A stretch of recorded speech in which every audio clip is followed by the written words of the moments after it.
Good morning, everybody. It's June 2nd, 2016. It is Thursday, and today I thought we'd have a little walk and talk and discuss, I was always tired, how exhausted it is when the Solarionics is active. The pictures I took yesterday on Jane Jones' Google Plus site with Solarionics, whether it's being suppressed or not, a lot of my pictures aren't turning up because I don't think some persons want you to know about what's really going on with the radiation levels of the sunbursts, because it's not so dramatic. It's just there's an increase in the death rate, but that might not have anything to do with it.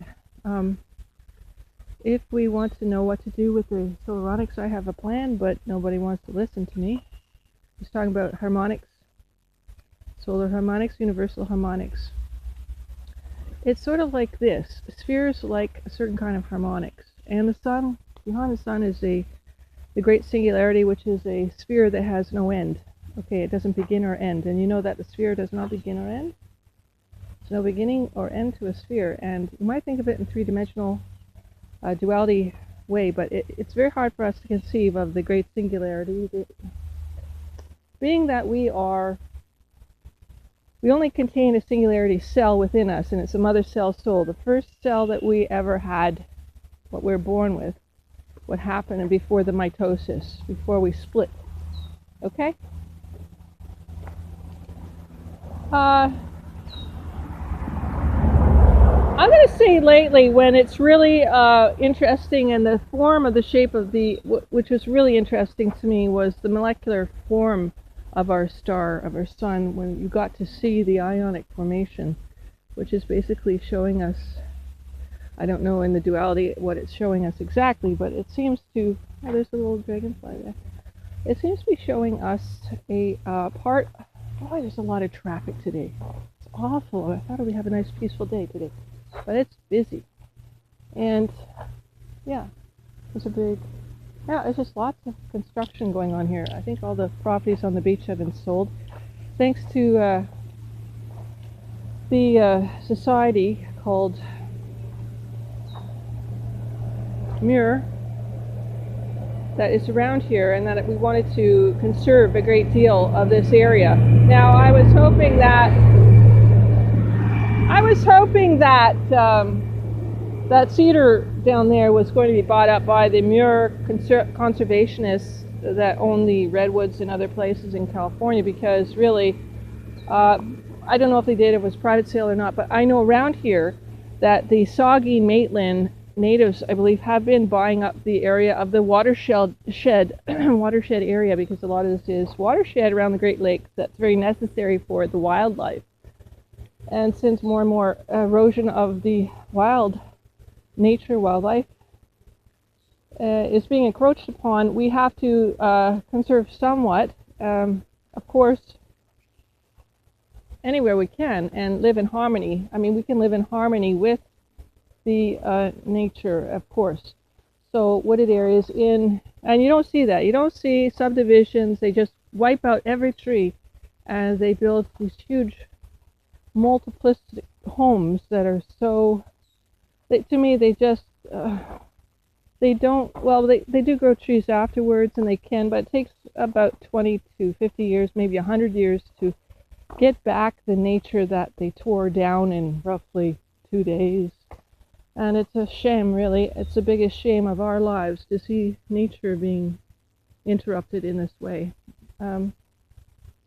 Hopefully, in the future, these things won't happen. I have a lot of interest in nature, in science. I have for many years. Also art, and combining the two. That's what I hope to do. What I am doing, basically, with my photography and with Solarionics. It's very difficult to go off on a tangent, because every day you're taking pictures of the sun, and every day you're trying to see what kind of ionization is happening on the sun by using the app that allows for the detail of the ionization process. And it's quite amazing to see how the pattern works, and you have to do it daily. And I was hoping other people could do it. I was hoping to make this a team effort, because I'm not getting paid for any of this. This is purely a volunteer basis that I'm doing it. But one day I hope to get some funding because it's really a necessary thing. It's something that's being ignored, and I don't know why people ignore their own destiny or allow the future generation to be destroyed or not even thought of. I mean, look at the ancient architecture, the ancient aliens and their architecture, for example, if they are actually aliens, or if it, a lot of controversy there. However, there's pretty much a lot of proof, but again, they could say it's conspiratorial proof, or it's not really proof at all, because conspiracy just hasn't been proved. It's a theory, and whether or not it's based in fact or not, I mean, you have to weigh that. So whether or not the aliens were here before us and set up the intelligence, it does look like that, because we went from caveman age to building pyramids, and there was no gap. What happened then? A lot of traffic today. Holy crap. Oh, anyway. In this way, what we need to do is try to discover why we aren't like they were. Why are we not looking after future generations? What has become of us? We have this fatalistic waiting for Godot concept that we don't have anything to look forward to, that there is no spirit. It's like we've lost our spirit, we're soul dead, and the Time magazine cover from the 70s thing is God dead. Well, I think with all the war and all the torture and all the mindset of fear creates this death of soul. And I think we can get it back. Of course we can. We have to retrain. There are people online, my friends online, Facebook, online, Google+, that are trying to reattach the long-lost soul and the long-lost spirit that seems to be removed from our culture and from our society. Not all of it, of course. I'm just saying a great portion of it. We look at the mind think that is the wrong think, and stinking thinking of so many people today that just do not have humans' interest as the bottom line, and the bottom line is often the death of humans because it makes a lot of money for a few people. Well, we have to do something about that. You know, it's not righteous, and it's deleterious to future generations. And as I said, they might want to keep their 2 million and wipe out everybody else, or whatever their agenda is. But the truth is, the truth be known, our consciousness needs that much, that kind of mass, in order to maintain itself. So when you take away, without thinking of, that's beautiful clouds, concepts of, it looks almost like Nibiru, right? The round circular clouds. I've been seeing a lot of that. Yeah, so I'm not going to get judgmental or judgy here, but you know what needs to be done. And what we need to do is really examine nature and our part in it. And what I do with the sun is understand that, yeah, maybe we are at the fin de siècle. Maybe we are at the Mayan 2012 coming here and now, because timing can't be that precise on a calendar that old. It can't be like minute to minute accurate, because they didn't have that sort of time schedule, but age schedule. You know, things were thought of in ages, and they were thinking 10,000 years plus futures, and then that got wiped out by floods or fires or whatever, you know, natural disasters. Zoe, where are you going? You're going to make me fall into the ditch. Zoe, no! Phew. She gets to be very strong and determined. I have to wrap her around my hand quite a few times. She's a strong dog.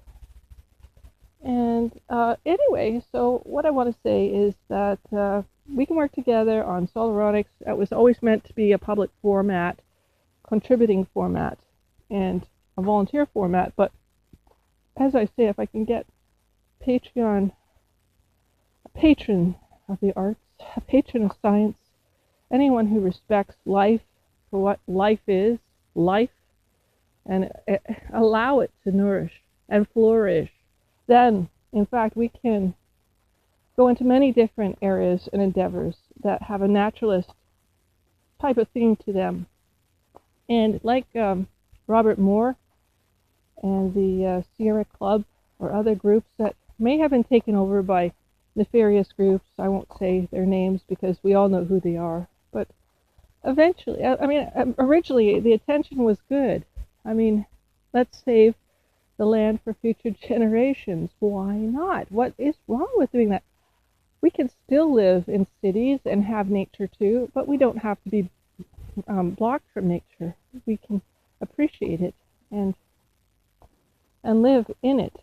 And we don't have to make cities that look like concrete jungles and are polluted. And I mean, the 3 R's and recycle, return, what's the other one? Reuse. We can do it. And we keep doing it. And that's why we have recycle bins. But again, they're recycling plastics. And when they burn plastic, they're putting PCB into the air. We have to re-examine this and constantly question. And don't stop people from questioning things. Don't turn evil and say, we don't want a secondary opinion. We have to allow all opinions if they're, being very polite and that sort of thing. But if they're being quarrelsome and attacking, well, that's going to be pretty hard to accept that. But hopefully soon people get the idea. Maybe before it's too late. Hopefully. But you can tell the way people are today, like neighbors and stuff. Like some of them are just, either they've got Alzheimer's, not all of them, but there's a problem today. And whether or not it's radiation that's causing holes in our heads and in our body, we don't know. But we're not reacting on the best level for the conservation. We're not here long. We're here for 70. Why not make the best of it and make the best of it for future generations? That's what our grandfathers and our grandmothers wanted for us. The grandfolk, they wanted us to be happy and to have a good life. And that's not too hard to achieve. Why aren't we achieving it? Let's look at that, okay? That's all for the Walk and Talk today from Zoe and Jane. I don't look so good today. It's really sweaty hot out here, so a lot of mosquitoes. You take care, everybody. Have a good day. Bye for now.